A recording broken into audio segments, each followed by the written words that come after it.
It's 11:47 a.m. on a Tuesday. I'm standing behind register 4. There's a man in a polo shirt in front of me. He's arguing about an expired coupon, 75 cents off pasta sauce. He wants to know if it's worth both of our dignity. It is not. But here's the thing. While he's doing that, I have a spreadsheet open on my phone, under the counter, right next to the emergency button. That spreadsheet is going to get me out of here. Not in some vague, one-day kind of way. I mean out. Within a year. And this is that story. 6 months before that coupon guy, I'd taken this job because it was temporary. You know how that goes.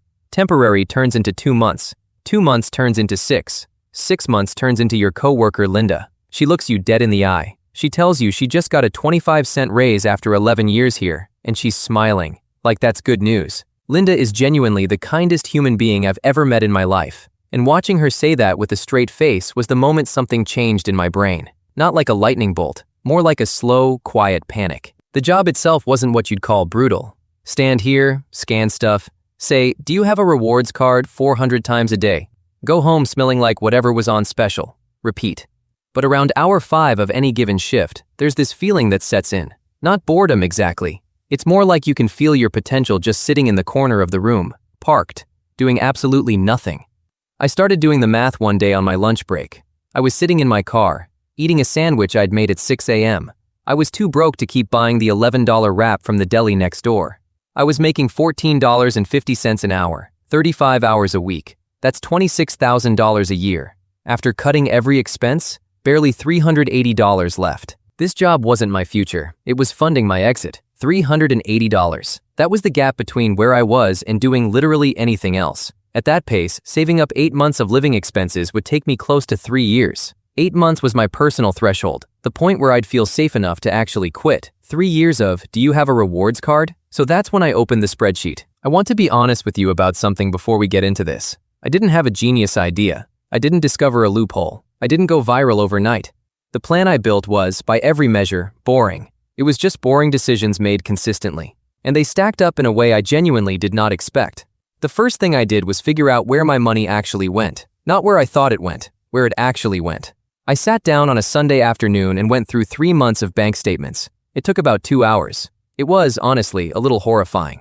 Turns out I was spending $320 a month on food that wasn't groceries, delivery apps at midnight, fast food runs on my break, a medium coffee every morning before my shift, because I told myself I deserved it. $320. Just gone. On vibes. I didn't cut all of it. I'm not a monk, but I cut most of it. Brought lunch from home 4 days out of 5. Bought a cheap coffee maker and used it. Stopped opening the delivery apps when I was tired at 10 p.m., which, by the way, is when 90% of bad financial decisions get made. Suddenly, I had an extra $230 a month, which is $2,760 a year. Put that into a high-yield savings account instead of a regular checking account. I had absolutely no idea that was a meaningful difference until I looked it up. But it is. You start earning 4 to 5% interest instead of 0.01%. I moved my small emergency fund over that same Sunday. Done.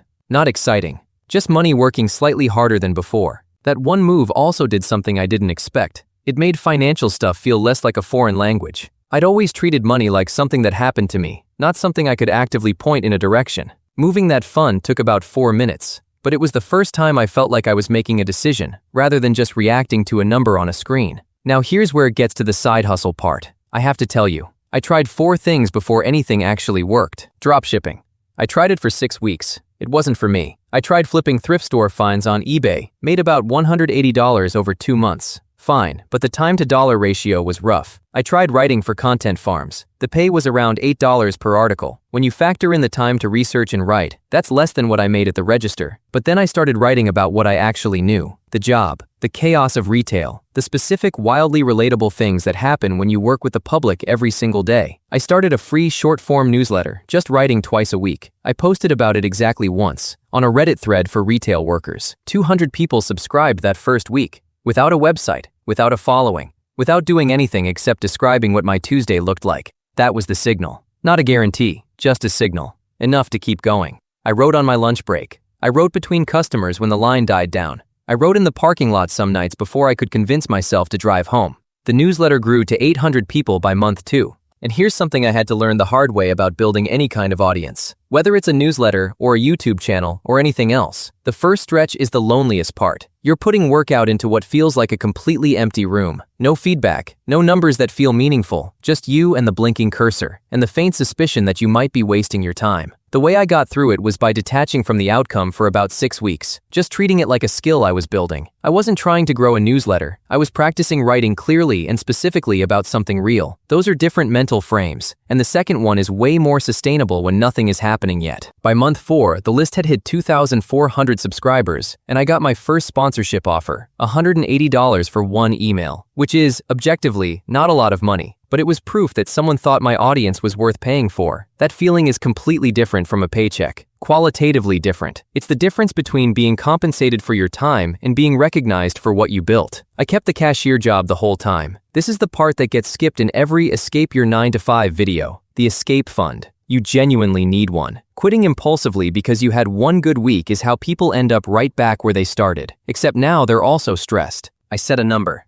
8 months of living expenses, totaled up to the dollar. I made a simple chart. Every time the savings account cleared a new $1,000, I moved a sticky note forward on my bathroom mirror. Boring. Methodical. Working. There's something genuinely useful about having a physical thing you can point to. Something for when your brain starts telling you nothing is moving. The sticky notes weren't motivational. They were just evidence. And evidence beats feelings in a close match almost every time. Here's something I didn't expect. Having a secret plan changes how you experience the job. Not because the job gets better. The coupon arguments don't stop. The Friday afternoon line before a holiday is still a special kind of controlled chaos. But the job shifts in your head. It stops being your future and starts being your funding mechanism. And that is a completely different psychological experience. I started showing up on time more reliably, which sounds backwards. But when you stop resenting the job and start treating it like a tool in a bigger plan, a lot of the friction goes away. You do the work, you pocket the check, you move the sticky note. Around month 6, the newsletter crossed 5,000 subscribers.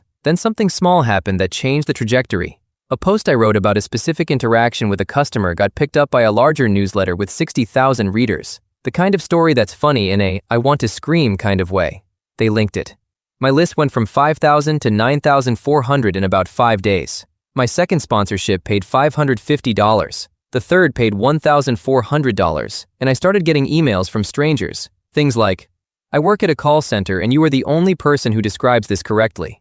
That was the moment I understood what a real audience felt like. Not traffic, an audience. And I started running a different kind of math in my head.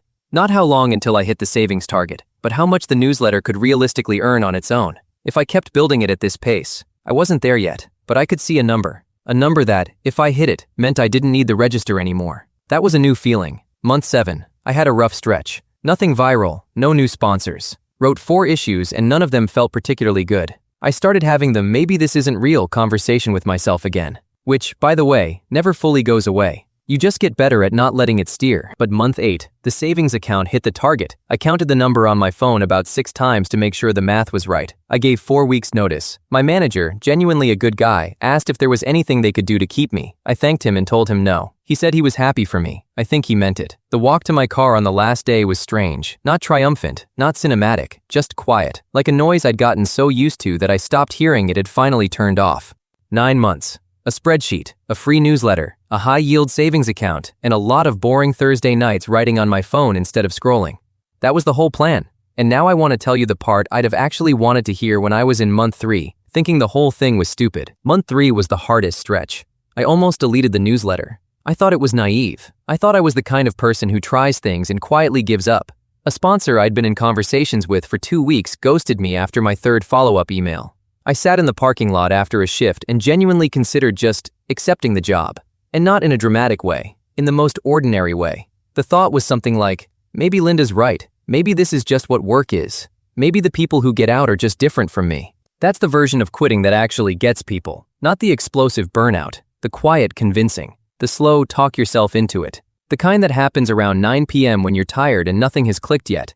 What stopped me wasn't inspiration. It wasn't a motivational video. It was 2 things. And neither of them were interesting. The first was that I reread my 3 best newsletter issues that night.